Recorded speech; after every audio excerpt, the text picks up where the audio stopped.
Okay, rolling. Yeah. Welcome to In the Particles, where we gather with our community to talk about the creative process and postmodern performance practices and explore a perhaps new art movement that we're calling Particlism. Hi. Hi. Guys, this is Youlim, Deborah Black. Sophia Treanor. and this is episode number 3. Ooh. And we're gonna talk about Particlism. That's in the introduction, Sophia mentioned that perhaps what did you say? Can you? That we might be gathering to talk about an art movement that we're calling Particlism. Yes, thank you. So I guess the reason we wanted to do this podcast, and especially for me, I was very fascinated by the idea or philosophy of Particlism, because also as an artist, but as a person, that concept, I can apply that concept to my just daily life. So Particlism, in the previous episode, Sophia mentioned it briefly. Particlism is you're observing subtler information and really observing unnecessary information. You can correct me. So that's how I understood. And after we recorded the previous episode, it reminded me of a short video of Eckhart Tolle, which is a spiritual teacher. He's known for the power of now. And like these days we talk a lot of abundance, like manifesting things, and then we now, like, as we evolve our consciousness, we say, we don't live in scarcity mindset anymore. We live in abundance, so we're kind of like acknowledging that. And so how can I apply this, practice this? And then he talked about like manifesting abundance is not really about like manifesting. I'm like definitely paraphrasing, but manifesting like outside. It's like your abundance is within you. It's from the source. And I think this really aligned with the concept of Particlism,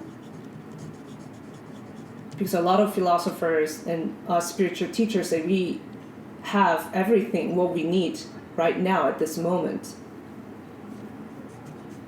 So I guess in this moment I can apply Particlism into that. I have everything what I need right now, so I can just observe and then enjoy the subtler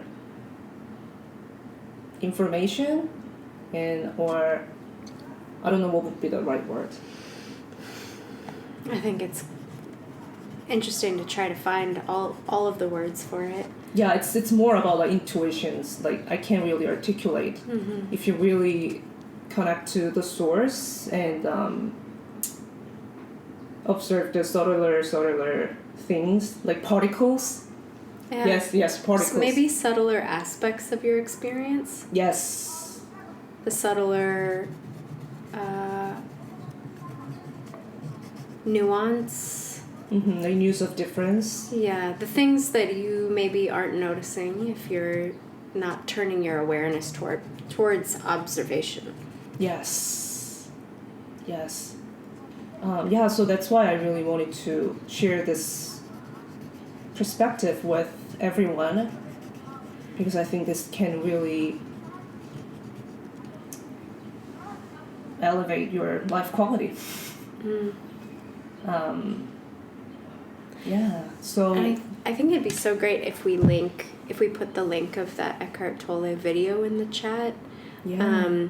Because the way that he just starts off right away, the way I hear it is that manifesting abundance is actually we're misled if we think that we are manifesting abundance. Mm-hmm. What I hear him saying is, we don't manifest anything outside of us, like you said. We have the opportunity to look into the source, and if abundance wants to come forward, we're allowing it. We're allowing ourselves to accept it. And I think that is a pretty radical thing to say right now with how much stock we put into the power of mind. Mm-hmm. But I think that, like, what you're pointing out is also exactly what Mary said about the materials, is that we don't need to manipulate shape, space, time, emotion, movement, and story. If we turn towards them and observe them and participate in what's happening inside each of those languages, then the art will come. Yes. As a collaboration. Yeah. Yeah, this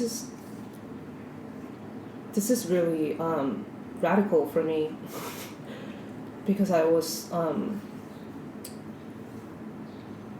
very obsessed with external achievements, so to speak, like external things. So like going inward and really like observing things that already were there. It's a really eye-opening experience. Can you talk about that more specifically, like what happened? That's a good question. If you can or if you want.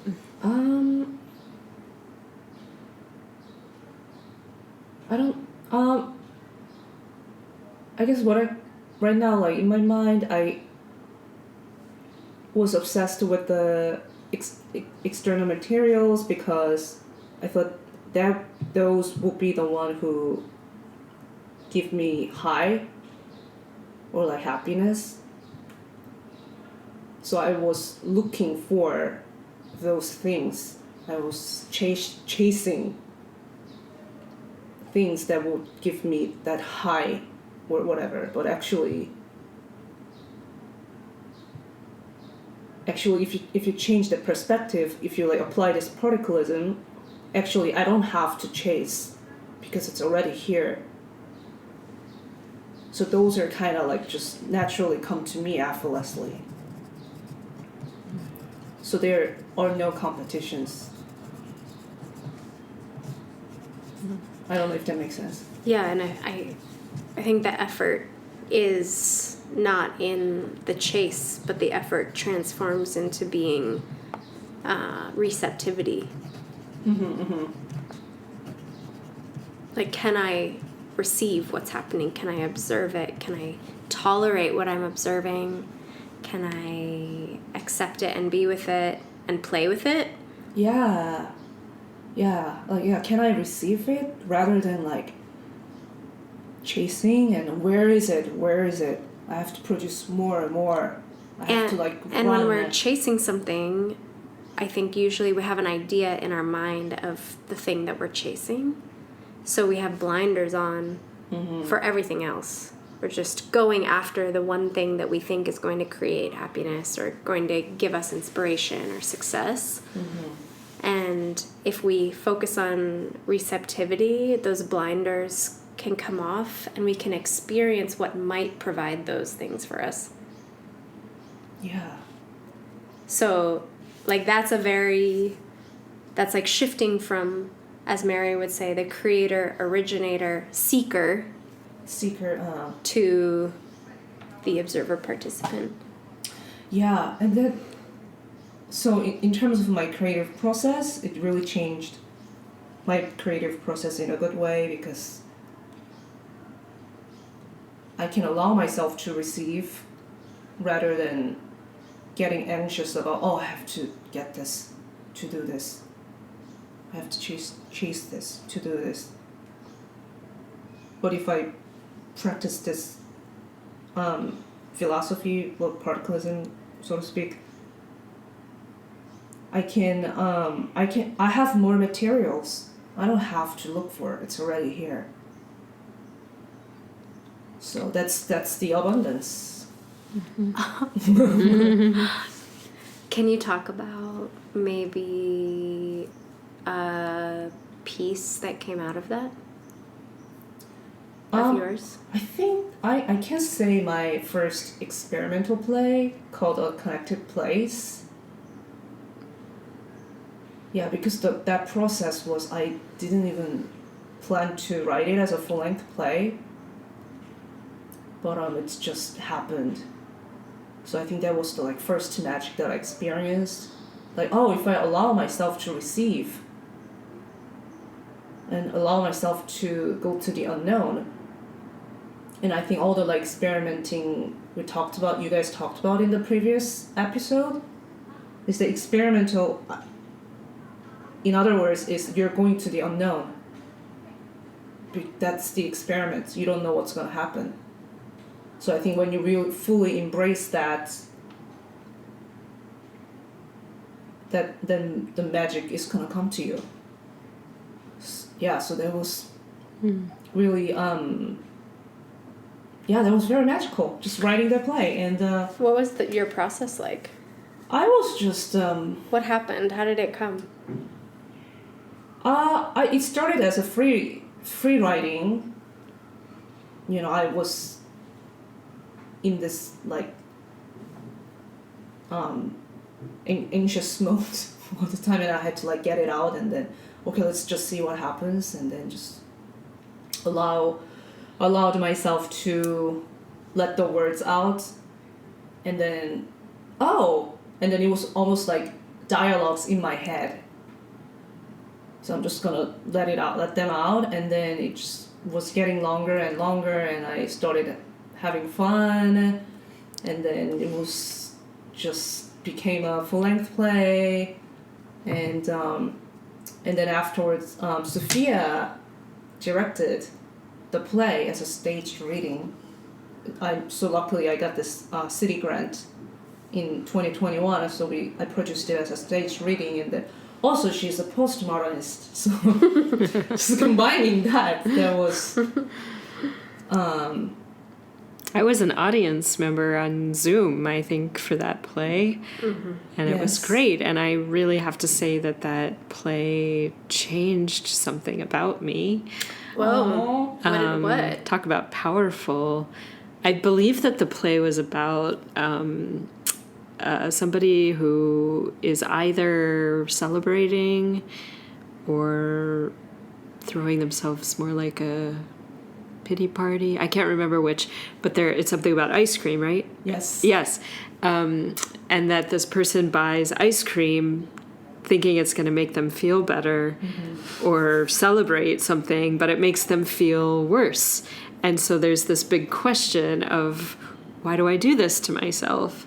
And I definitely have this moment often where I'm like, how do I celebrate? It's not by drinking a lot, because actually that takes away, because when you feel good, you feel really expansive. And I think beer and ice cream kind of have the same effect, where it actually just makes you really contract. It makes you come in towards, it makes you feel bad, right? Yeah.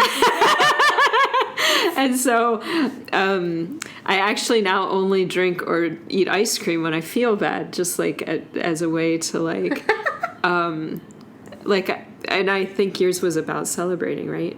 Was it about celebrating, or you felt bad?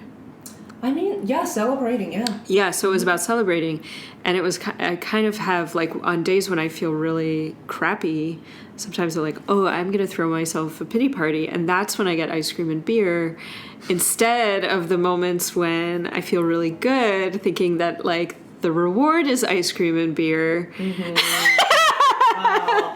So just like really, I mean, That's so true. yeah, and it's really interesting because like when I feel bad is really the time when I can feel like it's like, it's true, like just make myself feel worse, like, but also ice cream and beer when I feel bad is kind of like acknowledging like, okay, life doesn't feel very good right now. I'm just going to have ice cream and beer. I'm going to take the pressure off, right? And so it doesn't have... Like, I'm going to indulge in something that's going to make me feel bad, but I enjoy it. Yes. So I'm going to at least enjoy something while feeling bad. And somehow it doesn't have that effect when one is celebrating that it like totally clamps down. And maybe it even has the opposite effect. So I don't know if that's about particlism, but I think it is like how these substances come into our bodies. Yeah. When we're in different states. Definitely an example of news of a difference. Yeah. Like you just peeled apart this like pleasure seeking. The difference maybe between like exhilarant pleasure seeking and self-soothing. Yeah. And how our biochemistry deals with these things. Yeah. And so now when I'm celebrating, I try to find different ways to celebrate. So not going for sweets, things that are like gonna like kind of clamp me in. So, and really I was already on that track, but when I saw your play, it like something clicked in me. And I was like, that's the thing. That's it right there. Like really questioning that. So anyhow. Yeah. That, I mean, love that. Yeah. That's I amazing. love the word of pity party. by the way. Pity party. Yeah, sometimes when I'm walking home, I'm like, oh, it's a pity party day.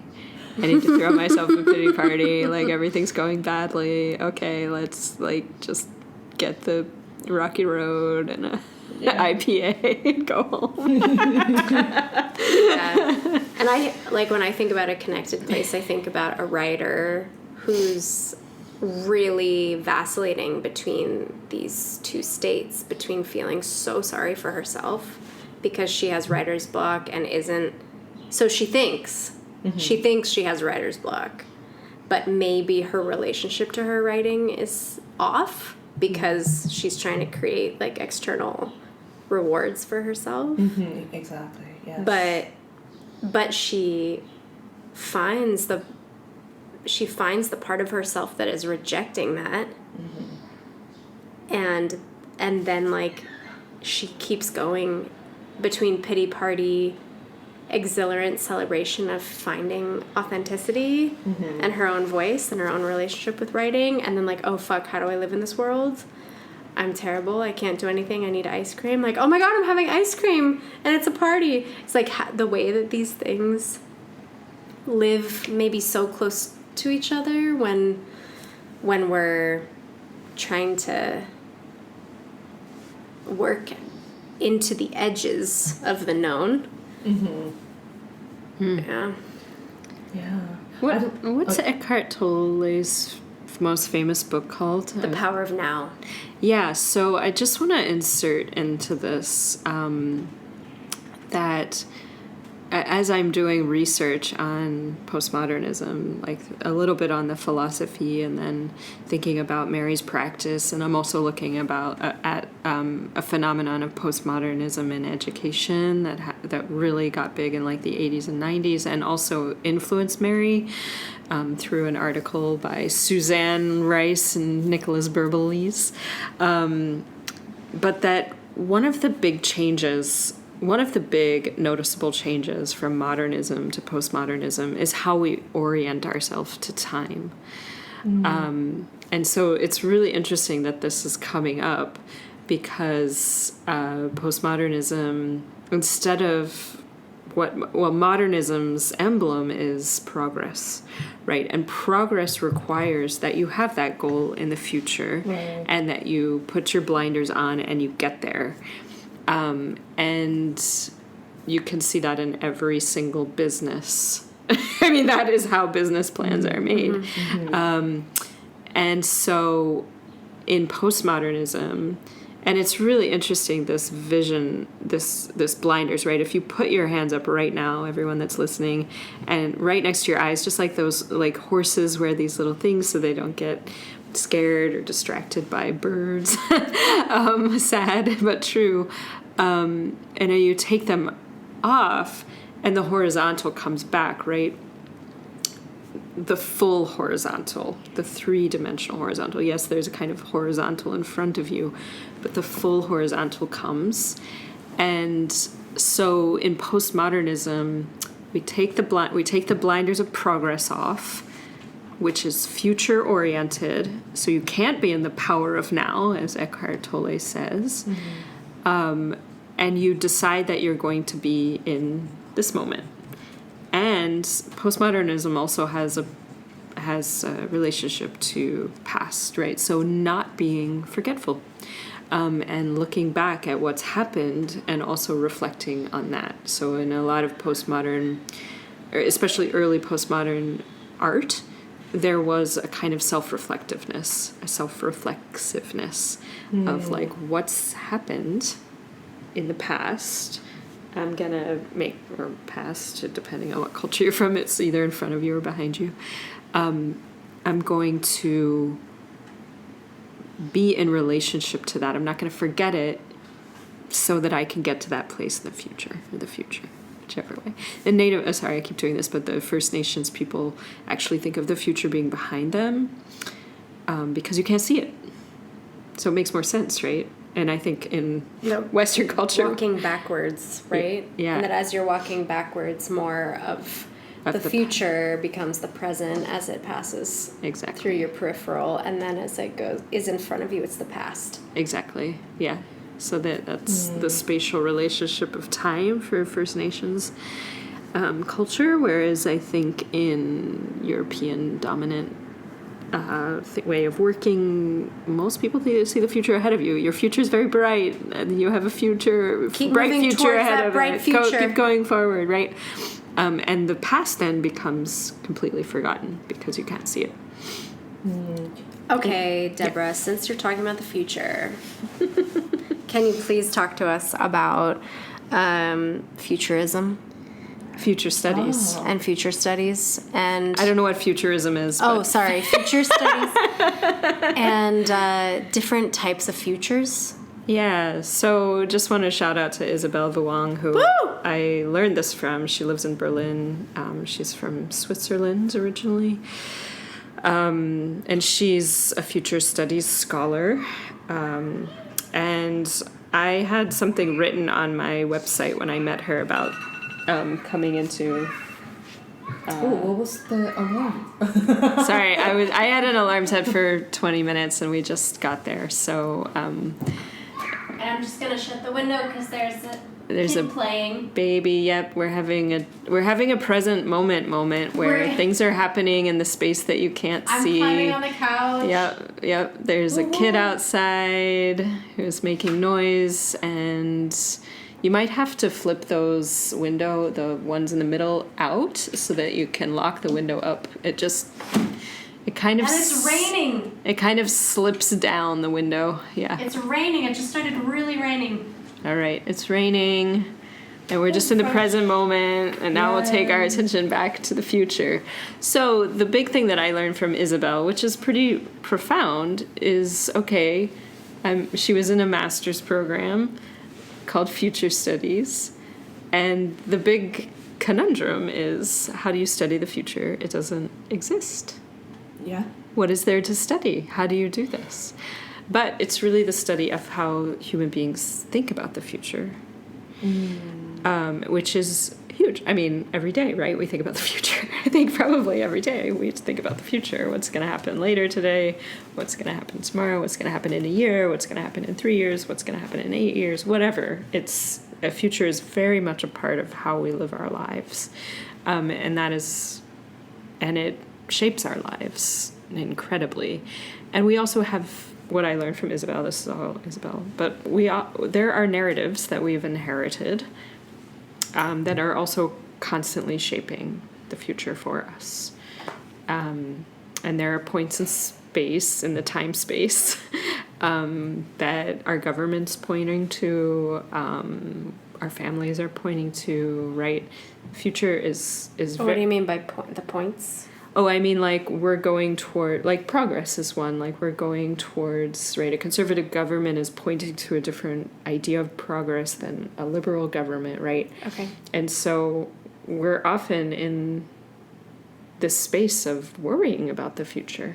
And disagreeing about what direction things should go. Disagreeing about what direction. And imagining what the future is that we intend. Yes, and then there's also techno futures where everyone's afraid that AI is going to take over, that machines are going to take over. There are other futures where people think that we, it's lots of value systems coming up, like everyone needs their own religion, like that's one that's like pervasive sometimes, or the world's just gonna burn. The world's gonna burn. Like climate apocalypse. Yeah, the existential crises are always, there's always one with us that also maybe helps make decisions for us. Mm-hmm. So the future is there. And then there's also the personal futures, like we're all gonna die. Mm-hmm. Where am I gonna be at my death? Or retirement. Like we all spend a lot of time maybe thinking about having money for retirement. Or any career. Yeah. Mm-hmm. Innovation, progress, evolution, whatever. Yeah. Relationships, our bodies. We think about how our bodies are going to change in time. Yes. Yeah. So the future, even though it doesn't exist, is very much a part of the way that most people inhabit the planet. I mean, I think if you're meditating all day, if you're that lucky, then you're not in that space. But I would imagine even a householder meditator is still thinking about the next meditation retreat they're going to be going on, or whatever. Like, I mean, I don't know. Or certainly the next meal. The next meal, yeah. Mm-hmm. They might not be trying to think about it, but they might be. They might inevitably have to. So yeah, I don't know. Anything else about future studies? Yes. Future studies cone. The future studies cone. Yeah, so there's, and maybe we can put a link or something into this YouTube episode of a future studies cone. So basically the point of the cone is the present moment. And then there's there's an opening out into the future, right? Because in theory, literally anything could happen. And just for those listening who can't see Deborah's hands, maybe you can do this so you can get a felt sense of what she's talking about. If you put the heels of your hands together, so the insides of your wrists together, and you have your hands together, and then they're going to open, and you can imagine that this is a cone that you're creating. So the point of contact between the two wrists is the point of the cone. It's the present moment. Which is the present moment. Yeah, so your wrists are the present. And don't worry about the past in this moment. But basically, when you go out into that unknown space in the bigger part of the cone, that's the future. And most of us, I don't have that code with me right now, so let me try to get these words. Most of us are thinking about the desired future, right? We're often, and this is where the manifestors get it wrong. Thinking the manifestors that are interested in progress or material possessions or something like that, they're pointing to that desired future that's also they think is possible. And some people go really far with it and go into other areas of preposterous, I think there are people that try to manifest millions of dollars without knowing how they're going to do that. Whether they do it or not, I doubt, but okay, so most of us are going towards some desired future. Which is actually very small because, as we spoke about, I think in the first podcast, correct me if I'm wrong,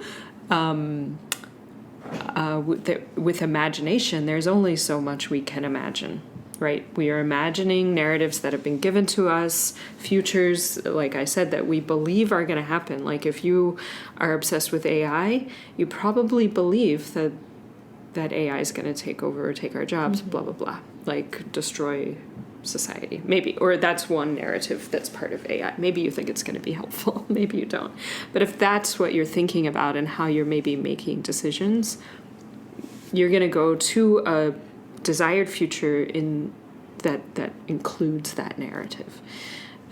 So other futures are possible futures, probable futures, and it tends to be pretty narrow, like what a possible or probable future is when we're looking out there.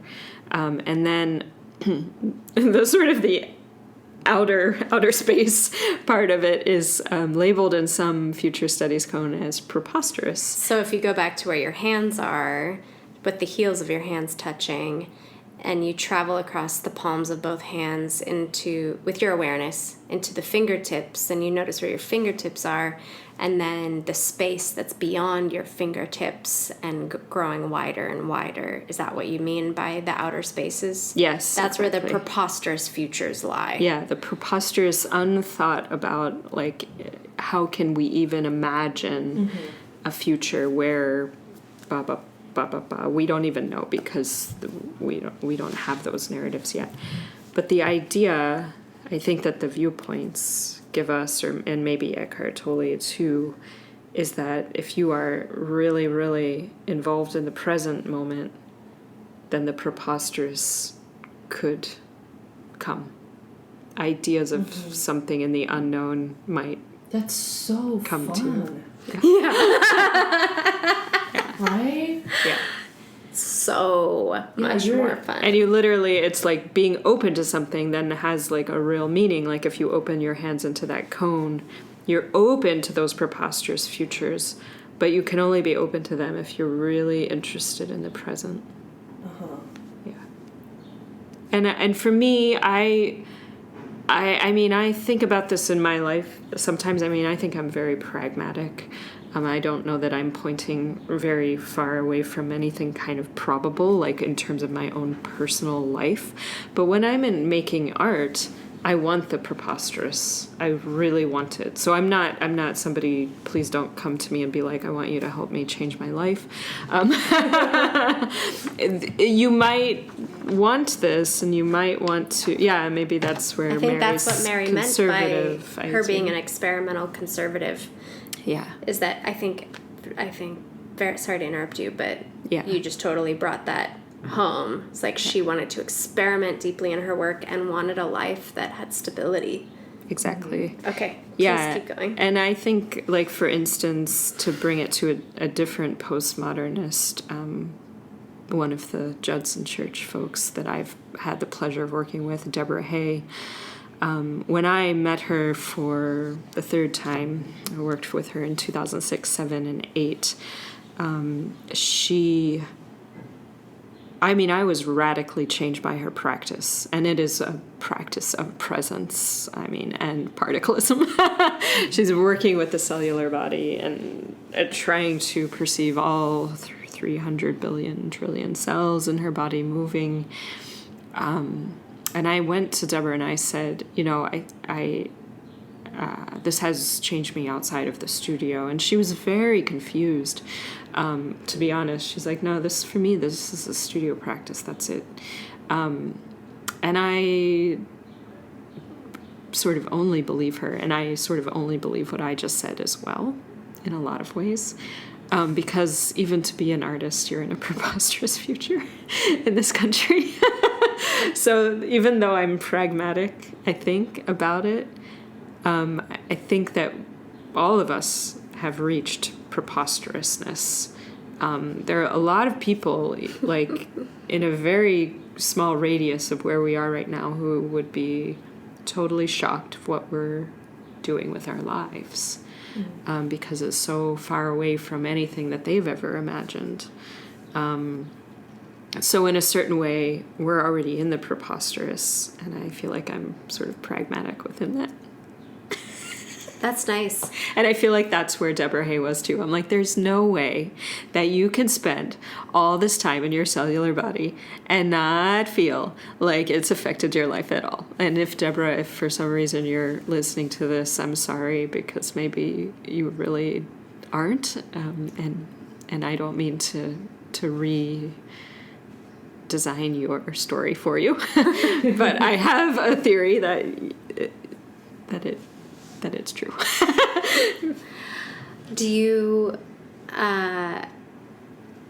I'm wondering, and maybe this is a good way of talking about the piece that you just made. Maybe not. Maybe there's some other way you want to talk about it. But the way that when you begin working on something or when you enter the studio, how do you orient towards the preposterous? Well, in dance, it's easy to orient oneself to the preposterous because dance is already preposterous. But dance is also very fixed in most arenas. I live in a preposterous world in dance, but in most dance spaces, which is what I've been looking at, dance is very hierarchical. It's very, very closed. Dance is it's held on to very tightly because it's a new discipline. Totally understandable. You want it to remain a discipline. You've invested time and money training into this. Why would we break it apart? Why would we call it something other than dance? So I understand that completely, but because I'm in a program right now where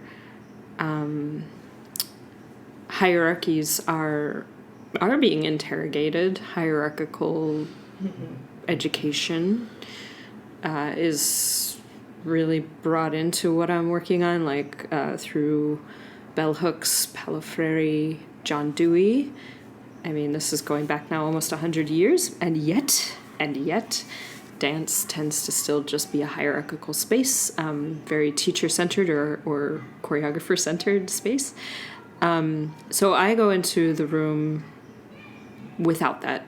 I don't want that, which is maybe preposterous to a lot of people. And I try to talk about what I'm doing and why. I think that that's really important in a hierarchical space. I don't feel like... I would actually prefer if I walk into a space that's going to be hierarchical that somebody says it's going to be hierarchical. I would accept it much more easily than a space where I come in and nobody tells me what's going to happen or what their intentions are. So when that they plan to be in charge. Or that they plan to be in charge and they have a plan and that I'm just their color red paint and they're painting with me as a dancer, you know? And when that is the case, when somebody is just open with that, like I've made up a bunch of dances and I'm going to teach them to you, okay, and then I can choose, do I want to do this or not? Yeah. Yeah. So I walked into my first rehearsal and I told the dancers that I probably wouldn't give them very much movement to learn that comes from my own body.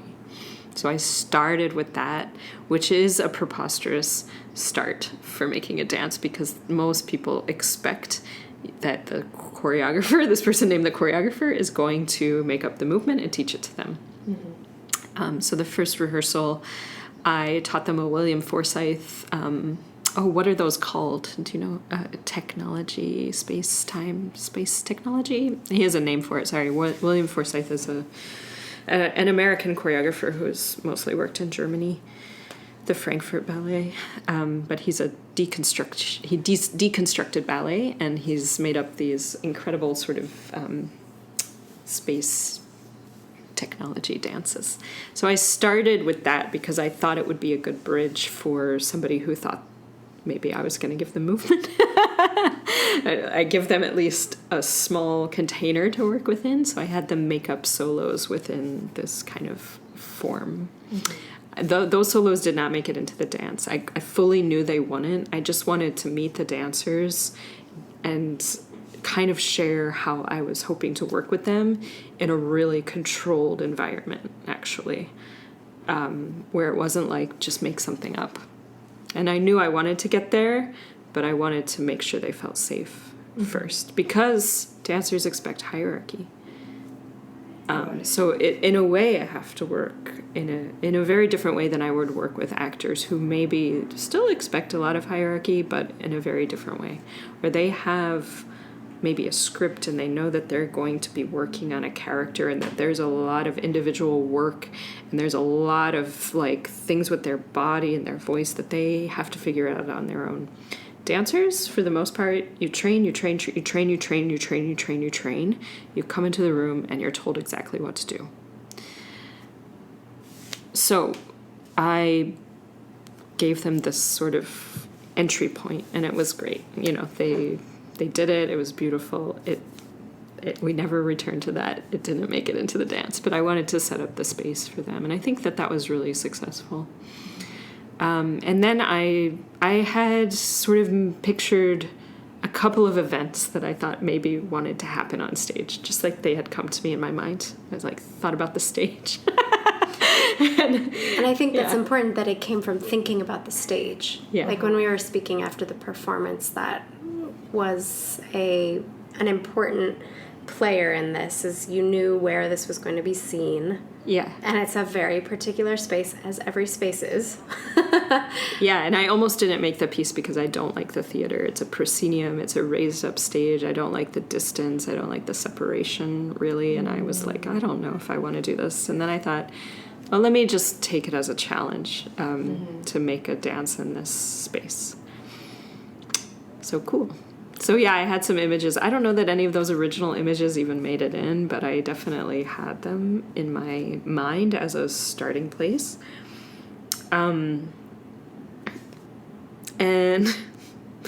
I had a group of dancers of varying levels of training, basically. So I knew I wanted to also feature that. I didn't want to like hide that. So I knew I would have to approach every dancer as an individual. I also had one dancer with a broken foot, so I wanted that to... was amazing, by the way, yeah. So I wanted to incorporate this person on crutches that was not like a separate entity, and that was tricky. But we figured out together, like, lots of stuff about timing, like how fast does a person on crutches walk, and then when you walk with other people, like how do we have to walk so that she's not stepping on you with her crutches, and, you know, all this kind of, it's just like ticky-tacky stuff, you know, just like details, I guess, particles stuff. And then I decided, I had these few images, basically a really strong philosophy about who's in the room and how I wanted to work together. And then I decided that I would only work from intuition. I wouldn't try to plan any kind of outcome for the piece, that I would kind of make something and then watch it and then try to imagine what wanted to happen next. So I tried to let the work speak to me. So you're allowing to receive. Yeah, like basically, yeah. Just anything, make anything. Like I set up a few experiments, things that I like, that I think work with space, with movement, with, you know, and then watch it, and then sort of without going home and like making steps or anything like that, just intuitively be like, what actually wants to happen next? And then I would come in and just build it up. So it was, and then I love working, like Sophia will tell you, I love working like in a really detailed way. So I'll be like, and I like to, it's like almost like you, what is this called? Well, you zoom in on your computer and you put your fingers together and pull them apart. Yeah, you pull them apart. Yeah, and you look deeper and deeper and closer and closer. Microscopic. Microscopic, where I'm like, oh, that moment right there could be extended, or something could happen right there. And then like cut that movement out. Don't need it anymore. So it's really, for me, I like editing really intuitively. Yeah, you don't think about it too much. It's really just a hunch, really. And then I had this idea. I really hate most dance costumes. I really also don't like it when all the dancers wear the same thing, which happens way too often. Like adding to that militaristic kind of atmosphere. Like Uniformity. There's hierarchy, and then they're all wearing the same thing. Like, when do you ever see people wearing the same thing? Like in a marching band? and police, private school, like all these like parochial places. Yeah. Mm-hmm. Yeah. And so I was monastery, maybe. A monastery is maybe the nicest place where people all dress the same. A cult. Yeah. So I was thinking about like what kind of costumes would I want, and it's just, for some reason this idea of having an alien in the piece just kept coming, and I was like, I just have to do it, I have to try it. And originally I put one of the dancers in like a fluorescent green unitard with like big black alien eyes, and it was so distracting. I was like, okay, that can't, like it's took over the whole piece. So I found like a latex mask that I could put her in. And I don't know what it was, but I kind of liked it. It's something, like if I was to say, like, what does it mean or why was I drawn to it, I think it has something to do with belonging. Maybe it's a slight comment on all the identity politics that happen in performance. Maybe it's just about the fact that this could exist, that we might dance with aliens someday. I don't know, and we might be happy about it too. That we can come together and dance together. I don't know, but yeah, I don't know. Any other questions about that? Is it everything you hoped for? I have a couple questions that might be hard. Yeah, no. But when you say that you're working with your intuition, and that you're not thinking too hard about it, you're not planning on it. This is something that I really relate to, because I remember the first time you said, I'm going to work for my intuition, and I was like, what the hell is she talking about? Like, aren't we doing this all the time? And I think it's because it's like really resonant with how I work. But since you said that a while back, I've been thinking about like, yeah, so what's happening? And I wonder for you, if you can, even if it's like very specific moments, maybe I can ask, yeah, what are you responding to in those moments? Yeah, so I guess I'll start with like 2 books that are on my bookshelf because I think they bookend this conversation pretty well. And the first one is Doris Humphrey's The Art of Making Dances, and the second one is Sue Rethorst's autobiographical body. Is that what it's called? A Choreographic Mind. Sorry, there's a subtitle called autobiographical body or something.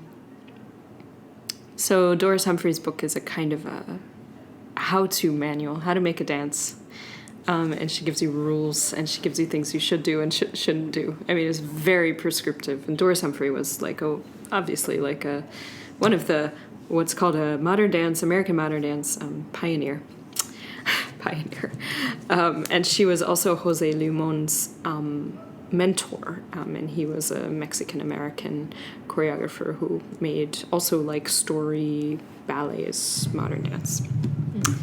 And I think that Doris Humphrey's book has, some interesting points. Like, it's a book about making dances and making good dances. Like, it puts all this on it. And maybe just to give a little specific example, Deborah showed me one photo or one drawing that's in it. And it's a drawing of 2 moments in a dance. Like as if you're choreographing and you've drawn this one moment in the dance where there's like 4 or 5 dancers. And the 2 drawings are almost exactly identical. Mm-hmm. But in one drawing, one of the dancer's left arm is straight. And in the other drawing, the dancer's left arm is bent. And in the book, Doris Humphrey is saying, in this moment, this bent arm is wrong. Yes, it actually is labeled wrong. Wrong. Yeah. And the straight arm is correct if you want to make a successful dance. So my impression of the book is that it's incredibly specific. It's incredibly specific. And to me, it seems very arbitrary. Yes, and like very much tied up in her taste, the taste of the times, symmetry, and something about how space creates meaning in a very particular way. Yeah, I mean, it's fascinating. Everyone should look at it because it is like part of the lineage, unfortunately. It's a little like an etiquette book. Like in a way, like when I look at that book, it feels like reading an etiquette book for women, like how you should behave at a dinner party or something. And then the other book is written by a friend, a choreographer that I worked for named Sue Rethorst, who was, I guess you would call her a second generation postmodernist. She was, I think she's a little younger than Mary, actually. So it was like Deborah Hay, Mary, Sue, and they're all like 10 years apart or something, 8 years apart. I don't know. So Sue wrote this book, and I would say, like, choreographically, she's one of the bigger influences. Like, Mary, for me, is key because that expands everything for me. I think it expands what's possible and into the preposterous. But for choreographing, I think Sue is one of my biggest influences. Like, when I start to organize those findings that I found because of Mary, Sue is there because she's working from her intuition and she's describing exactly how that works. And I'm really influenced by her because I trained in Humphrey Limón for many years, right before I decided to do the opposite. So I feel very influenced by that right-wrong kind of paradigm. And so Sue really helped to complicate that completely. I remember being in a composition class with her in 2005, and she barely said anything, right? She'd say, like, just go make up something and notice we did this in class, notice your assumptions about what you think it should be. Oh. So you're making a dance, Yeah. You're making a dance, and you're like, yeah, okay, I don't know, I'll just start here, and I'll put my arms up, and then I'll go to the floor, and then I'll look to the ceiling, and then I'll draw, right? And then all of a sudden, one of the students, or Sue came over to one of the students, and they were talking, and then Sue stopped all of us, and she was like, something very interesting just happened. And she said, is it okay if I tell the class what you said? And she said, yes. And this student, who is a friend of mine named Lorelei Bayne, said, I feel like I have to go to the floor. I have to change levels. Like, that's what you're supposed to do in a dance. You're not supposed to just be standing. You have to change levels, right? And this is one of the assumptions that's kind of like drilled in to young dancers, young choreographers, is that a dance has to have many levels. It has to move through space, right? There's all these like proven steps or rules that like are just like have seeped into education completely. And Sue was just like, why? I mean, why? And that's how she was. She's like, why? This thought occurred to me, if I may share. Because I forget the choreographer's name, who Doris Humphrey? Doris who Humphrey. made the really specific rules. Yeah, Doris. Because she made the specific rules were like forms and like boxes. That's why postmodernists can have a materials to work with because she made this really specific form. So would you say maybe that's like kind of like go back to like as a postmodernism perspective, like everything is equally important.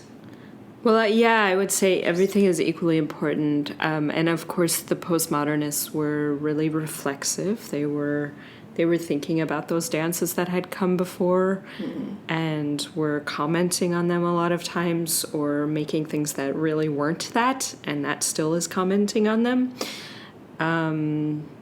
But I wouldn't say that Doris Humphrey was the reason why we can see the materials, actually. And I would say Mary would definitely disagree with that because, I mean, she did some Limón training, but she was already thinking about what the materials were. And the materials are not created by people. Yeah. Mm-hmm. Yeah, I guess like material that words is not really suitable. It's more of like a perspective. She gave this like specific perspective so somebody can break that or like push the boundaries. Yes, yeah, that is a thing. I mean, that happens also in academia a lot. Somebody makes a claim and then everybody comes in and talks about or complicates the claim. Yeah. I was thinking about the Pro Series when you were talking about Steve Paxton, noticing in the last episode, noticing what some of the assumptions that were happening. And so Mary, one of the things that she did throughout her career is she worked with the Tanzwag in Vienna, which is now Impulstanz in Vienna. It's a huge dance festival that happens every year. And she founded the Pro Series in Vienna, which would invite choreographers to famous choreographers, like beloved choreographers, to come and rehearse something in a studio in total secrecy with dancers that they weren't used to dancing, they weren't used to choreographing for. So they had a level of anonymity that was supposed to allow them to experiment. Because something that happens in the commercial art world is you get famous for doing something and then you're expected to keep doing that thing. Right. Because everyone's attached to it because you blew everyone's minds and they want to keep paying you to do it. But that can really trap an artist. Mm-hmm. So she invited people to come create in the Pro Series, like Merce Cunningham and Steve Paxton and many others. But one of the stories that I love from this time is that each time someone was at the Pro Series, all of the students would gather for an interview with them. So she would interview them or someone else would, and then they would talk about how they make their work. And she was interviewing Merce Cunningham, and he had danced with Martha Graham, the mother of modern dance. Oh, so as she says. She says, other people say. And Mary was asking him, how did you find your work? How did you find your voice as an artist? And he said, well, I was dancing for Martha Graham, and it was the best. They were the best years of my life. It was absolutely incredible to dance for her. But I could feel in myself that I needed to make my own work. And so when I went to make my own work, I thought, well, I can't do what Martha's doing. I have to do something else. I have to find something else. And he thought, well, I have to find something that I didn't experience in those dances. He said, well, there was so much emotion and story in those dances. So I wonder what will happen if I take emotion and story out of my dance. And then he developed his own choreographic mind, his own body of work that was extremely shape-based. And space-based. Yeah. And like Deborah was saying in the last episode, he was not interested in the relationship between dancers emotionally. Yeah. Mm. And then of course he also, John Cage, you mentioned in the last one too, he took a lot of John Cage's chance operations and did that with dance as well, bringing in what Mary would say was a different kind of story. Different logic. Yeah. Exactly. Mm-hmm. Yeah. So he was shifting away from maybe emotional based stories into finding logic in chaos and space and shape. And then 2 weeks later, Steve Paxton was at the Pro Series. And Steve Paxton was asked the same question in this lecture interview. Mary asked him, "How did you find your work?" And he said, "Well, I was dancing for Merce Cunningham, and they were the best years of my life. I felt so held by this choreographer, but I felt something inside of me that I needed to create my own work. And so I looked for something that I didn't find in Merce's work, and that was touch." And then soon after that was Steve Petronio, Right. who danced with Steve Paxton. Trisha Brown. And Trisha Brown. Steve Paxton. And he Trisha answered Brown. the same way, that he had danced with these incredible choreographers who had such a strong vision, but he felt like he needed to make his own work. And so he looked for the only thing that he felt like they weren't doing. You know? So I feel like what you're pointing out about Doris Humphrey is maybe you're pointing out something that's like actually in the DNA of the evolution of performance, and working with people who are leading with a vision or an obsession or an interest, and the next generation or their collaborators, who have been deeply influenced them, perhaps very often, if they're really experimenting, find something completely different. Which is, I think, a really interesting counter to the idea of progress. Mm-hmm. Like, if progress is a modernist idea where we're all agreeing that we're moving towards one thing, and the better and better we get at it, the higher its value will be. Whereas this is a process of diversification. Yeah, it's like branching. It's like branching. Branching and pathways, yeah. Yeah, exactly. And things leaping away from what they know. Yeah. Yeah, and so to go back, just so I don't not answer your question about how I work with intuition. That was a great segue, though. Super awesome. That I hope those Pro Series conversations are in an archive somewhere so that people can find them. So basically, the way that Sue works with intuition is really image-based. So I just contradict myself here with imagination. But it's very different to say, like, I think I know what this dance should look like. It should have angular lines, and it should be, right, if I have a concept or something that I'm working with already, that's sort of an overarching organizer, and I didn't have this in the dance. I really wanted to not work in that way at all. I wanted it to sort of organically just manifest itself, I guess, if you use that word. And so I didn't have any preconceived notions of what the movement or the spatial design or the relationships of the dancers should be, which left me open for them to do something and me to go, oh, that's great. What is that? Let's keep that. Like when these three dancers walk across the line space in a line, I don't know why, I just loved it so much. And I was like, everything else that had happened was like one at a time. These three dancers come across, and I was like, I don't know why, but I love that. And then at one point, a fourth person joined them, and I was like, nope, it's got to be three. I don't know why, it's got to be three.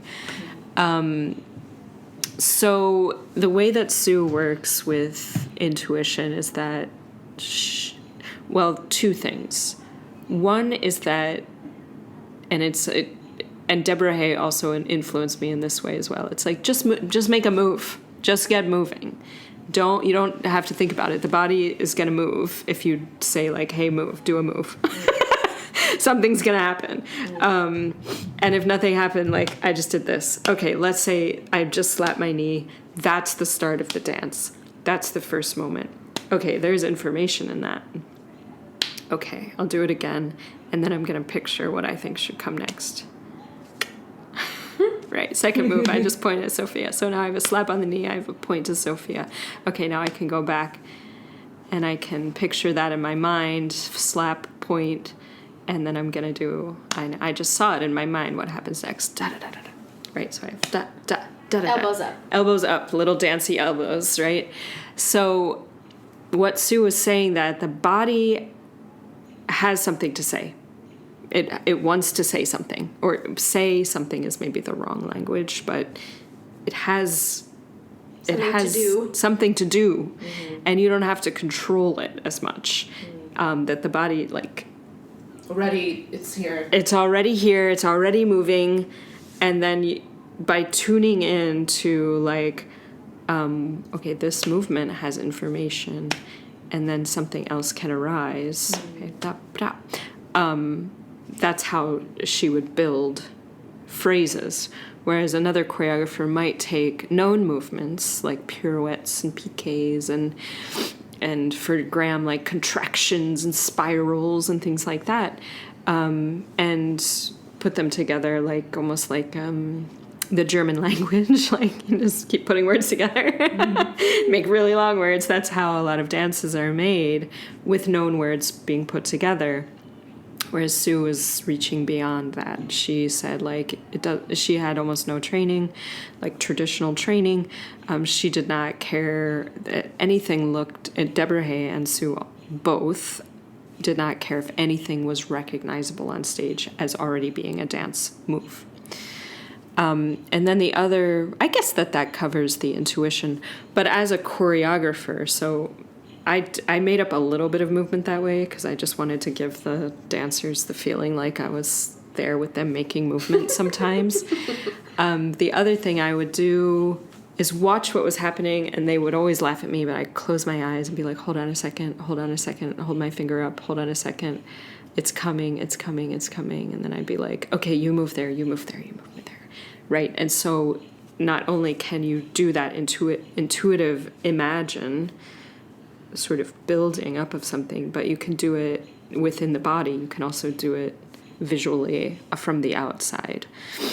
So I just trusted that, like, I would have an idea that something would come, and then I could see it in space, and then I could let it go. And I guess the third practice that I used from Sue was wrecking.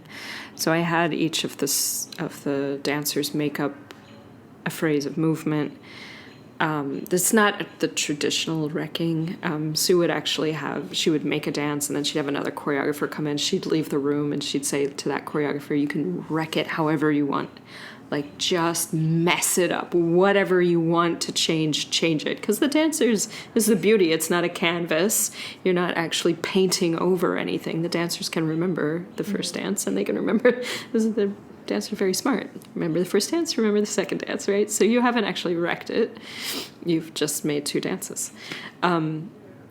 And so I would do that with my dancers' original phrases. I would just watch them and be like, can you do that in this tempo? Or, just sort of picturing, working with them intuitively to kind of change their movements. And I'm sure there are other ways that I worked intuitively that I don't know about. I mean, definitely intuitive with bodies. Like I could read, like, oh, some of these people really want to dance. So I'm going to let them dance. Because it was a really particular experience where I was working with people that were just doing it for fun, actually, most of them. That's beautiful. They're not getting a grade. They're not in a dance program, really, maybe just one of them. Mm-hmm. So I kind of looked out and I was like, okay, they all need to get to do what they want to do. So I really wanted to respond to them. And for instance, one of them was like, is it okay if I jump? And I was like, it's what you want to put on stage. You know what I mean? And it's funny how dancers also, they try to like please a choreographer. And I try to not make my dancers feel like they're ever in a position of needing to please me. That it was really for them. Yeah, as an audience, I really felt that all the dancers were really enjoying what they're doing. Yeah, and that creates a very different experience than when that's absent.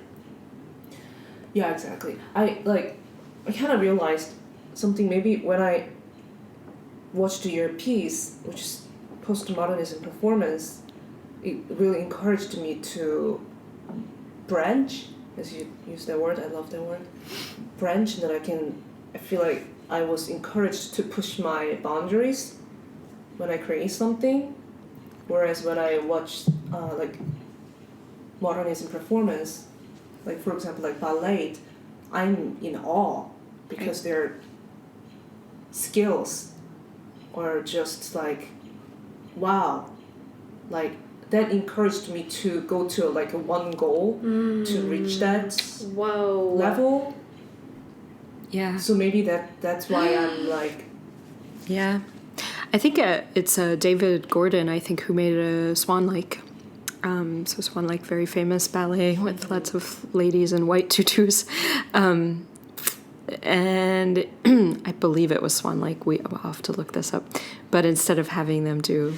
The most iconic movement is that they're in like a big arabesque coming down the diagonal from upstage left to downstage right. And they're all jumping in an arabesque, like in perfect unison. And so David Gordon, I think the music was playing. I should find this piece to make sure. But all he did was have people come off the street wearing whatever they were wearing shoes. And he just had them walk on a diagonal to this music over and over and over again. Nice. Yeah, and basically, like, one of the messages of the postmodern dance was really like, anybody can do this. Anybody can get up on stage, do something in unison, and create something together. It's democracy. It's not the hierarchical, I'm gonna work, and ballerinas really suffer. You know, and most of them don't get to be soloists. I think that this is a really exciting differentiation.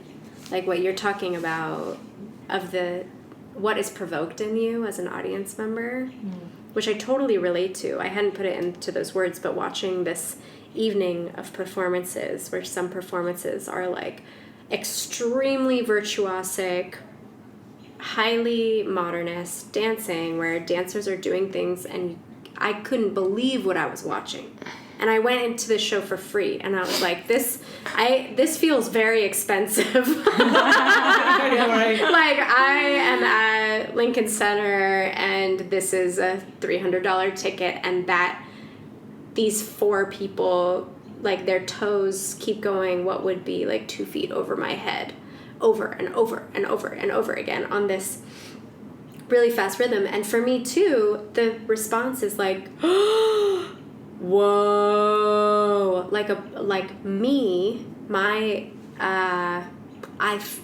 it's an exciting experience, but my own subjectivity feels like it's being blasted away by this call towards this particular reality that they're creating. And I feel like I do think I'm quite a, what's the word? Like, I'm easily influenceable as an audience member. I'm a good audience member. I'm like, I fall for whatever. Best audience. I believe it. I believe it, you know? Yeah. I'm like, yes, oh my God, I'm totally in it. And I can't, and it like feels like a reflexive. I like do feel like I easily join the world of the work I'm watching, which makes me end up being very picky because some work creates experiences in me that are very painful. But I had these thoughts I hadn't thought these thoughts for a long time while I was watching it, which is a thought like, how come my work doesn't do that? How come I don't do that? I'll never know how to do that. Yeah, it like made you feel bad. There's an inferiority that is like a part of turning me towards seeking the thing that they are. It's like highly persuasive. Yeah. This is the thing you should be seeking. Yeah. Because it creates awe, and awe like makes me forget my life or something. Mm-hmm. Like it's a different type of transcendent where it's like oblivion. Like entering oblivion, which is so powerful and in some ways so beautiful, you know. But watching your piece, just like you're saying, like Youlim, you said that you felt moved to branch out further into your own work. Watching your piece, Deborah, and I feel this way when I read your plays, that because we're working in the edges of the preposterous, me as an audience member can see where you're going and experience the multiple directions that the work is going in at one time. And that leaves all of this open space for me to have an experience that's like deeply enriched and inspired. Like, I can't wait to go back to the studio and try something because I can see someone has tried something at the edges of the known in the preposterous, which I looked up the definition of preposterous, and in the Oxford Dictionary it says contrary to reason or common sense, utterly absurd or ridiculous. Yeah. Reason being a very modern word. And common sense. Like, common sense is a shorthand for received narratives and bias and enculturated story. Exactly. Yeah. So to have an experience watching something that not only gives me like a totally exhilarated, you use the word transcendent, like... Yeah, I was going to mention that after the show, we were like talking about the show, and then I told Deborah that I was transcended to watching her show, so I have to watch it more.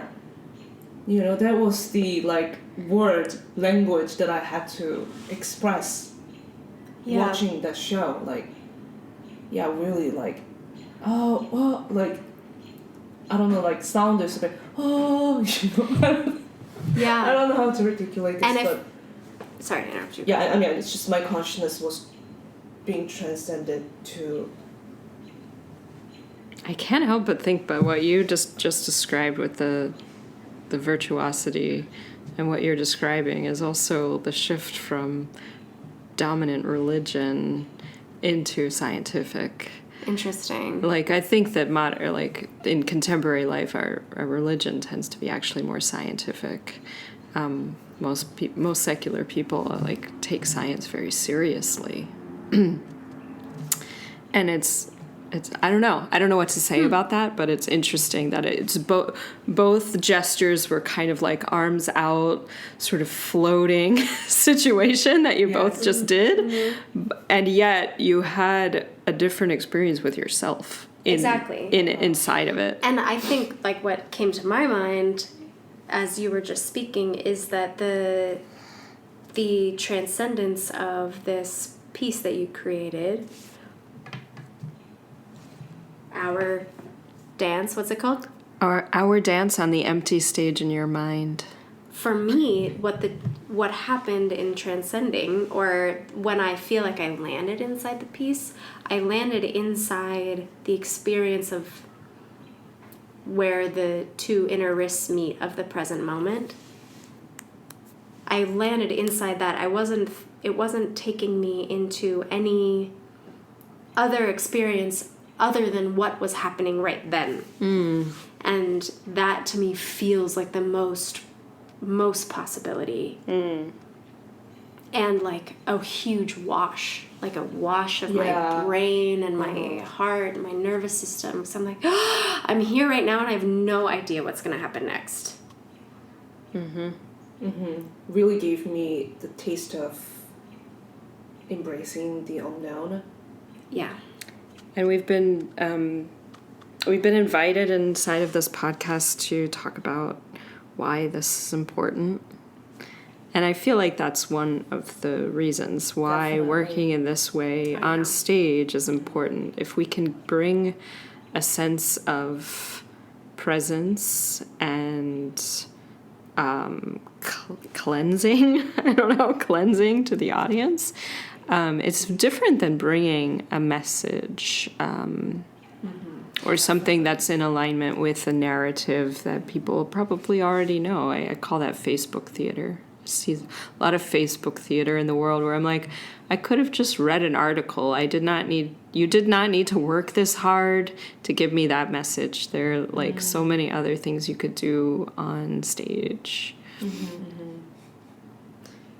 that would actually bring the audience into a place of presence. Yeah, and I think that this value of what is the offering to the audience, what are we providing for them, or is, I think, I feel like knowing Mary really affirmed the importance of this for me, that when we're performing, like in some worlds, like this modernist world or Facebook theater, political theater, the performance is in order to provide a very specific experience for the audience. There's an end goal. We want people to think this way, or we want people to value this thing, or we want people to be impressed by us, or we want people to cry, or we want people to feel inspired to go out and do something about all of the pollution. Whereas I think what we're talking about in being at the crux, like really trying to enter the crux of the present and open up the possibility of the preposterous, is that it's still very much for the audience, but in my mind, more specifically an offering to every single individual to have their own meeting with this and to become more of themselves or more present in whatever ways they're going to branch leaving the theater. Would you say like regaining their own agency? Yeah. That their own agency, and I think being inside of their own experience. I think that's like a value that this movement contributed back to our world, or like recovered that value. Yes, because I think having been one of those dancers that was trained to be that other thing, and I know the sublime, one of the things that I have reflected on in the past 20 years since finishing that training, it's been 20 years, is that was one of the most disembodied times of my life. And I felt very alienated from myself. And so even though those dancers can do these extraordinary things, they're not in their own experience. They can't be. They really can't be. And so we're just not athletes. I think we can be athletic as dancers, but we should not be treated like athletes doing tricks. There is so much more. And maybe that's what I was resonating with as an audience member. Yeah. Is this like disembodying, I have to reach this. I have to accomplish this thing that is exciting because it's beyond what's possible. It's just beyond what's possible to do this much. Yeah. So like this disembodying in order to accomplish thing is, I think there's transference of that. Yes. To the audience. And that is also just, maybe we should end, but like that is modern. That is so modern. Yeah. Like that you would just keep moving no matter what, even if your Achilles tendon is burning up, and I'm sure some of those dancers were probably in pain after that or before that or even during that, and they were able to ignore it. I know because I used to be one of those dancers. Yeah. I'm really excited by, as a teacher, I think I'm often thinking about the way that this work benefits performers, because I really believe in performers living healthy internal and external lives. And I also want to see dancers on stage like Deborah Hay until they're in their 80s. Exactly. Actually, Exactly. and Douglas Dunn, you know, it's so beautiful. And I'm not like tokenizing them or something, but the lived knowledge inside their bodies, you can't have that unless you've had a lot of experience on the planet. But I'm also really, I feel like there's so much juice in articulating what's happening for audience members and the benefits. I mean, like the nutrition of that. Nutrition, yes. We have to like end this soon, but I just want to share really quickly about the importance. I realized something when I was in Paris. I saw a lot of abstract paintings, which is, I guess, postmodernism, right? Abstract paintings. Abstraction is a lot older than postmodernism. Yeah, abstraction. But learning, guys. But a lot of postmodernists are abstract. Are interested in abstraction, or, but you don't have to be interested in abstraction. It's a really big topic. Yeah, abstraction. We'll put it on the list. Abstraction is maybe the first stroke of any art making. Like maybe much like maybe is older than language. Anyway, so maybe you were looking at abstract postmodernist painters. Yeah, I guess just I meant just like experimenting. Anyway, so I was looking at a lot of like abstract paintings, and then when I was looking at it, you know, it seemed like there's no orders.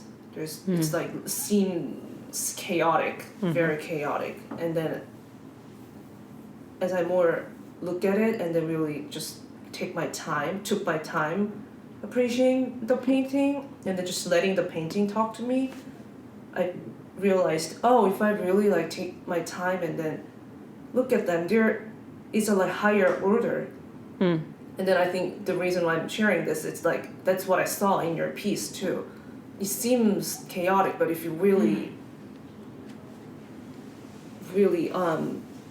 appreciate that art with your body, then you can start seeing this higher order, and which I think it's important because that's the nature. When you look at the forest that hasn't touched by humans, it seems extremely chaotic and like kind of scary. But if you really take your time and look at it and be present with it, I think that's the right word. Be present with it, then you can see the power. Yeah, that's it. That's Great. So we went from particlism to my piece. Well, that's not what we were going to do, but it's all good. So next time we're going to talk about Sophia's work, I think. If you like this episode, please don't forget to like and subscribe to this channel. Bye!